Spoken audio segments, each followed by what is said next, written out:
Someone asked me recently whether it was a crowded trade, and it probably is. You'll be hard pressed to find a fund manager that doesn't understand that demand is likely to outstrip supply for some time. I think we have a couple of slides on this. But if you look at what's happening at the moment with the electrification of the global vehicle fleet, it's quite extraordinary. And for those that think that we're not going to get to 100% EV penetration, well, Norway's at nearly 90 already. So in Australia, which you probably can't even see right down the bottom of that chart, yes, we've barely scratched the surface. But this is a trend that's going to continue for some time.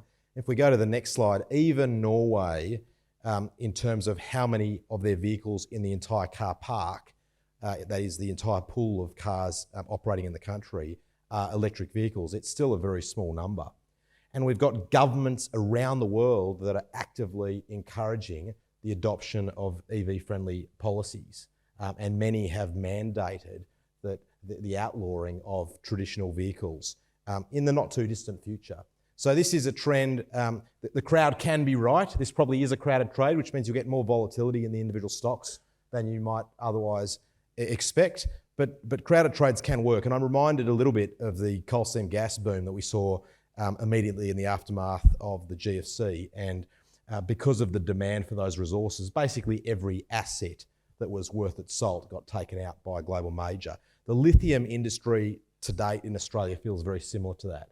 I suspect most of the juniors that have a decent resource will get taken out. You can play it safely in the large guys, the Mineral Resources and the Pilbaras of the world, because, take Pilbara as an example, they have billions of dollars on their balance sheet.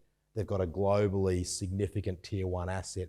They're going to be producing for the next 100 plus years, and they're going to be increasing their production significantly over the next 4 or 5 years. So crowded trades can work. You've just got to be mindful of the fact that they are crowded and that you probably will get significant periods of volatility. So try to take advantage of it. Follow up on that. You've just mentioned some names of some big companies now.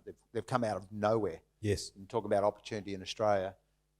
Mineral Resources has been around for a long time, but grown exponentially almost. Yes. And Pilbara and a few others, Allchem. But if we just said right now, they've come off in price quite a bit recently, volatile trades. Yes. Maybe do we just sit and watch for a little bit and the opportunity will arise because of that structural, we don't need to be too anxious about jumping into that at the moment?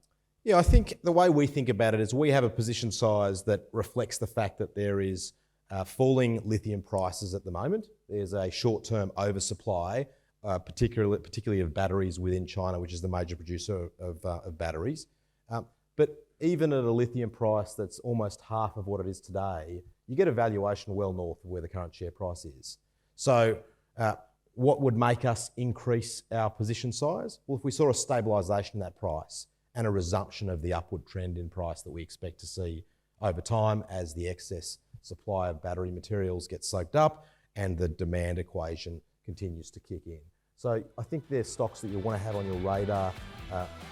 Be mindful of the fact that you'll get excess volatility and try not to get spooked out after they've had a significant downgrade.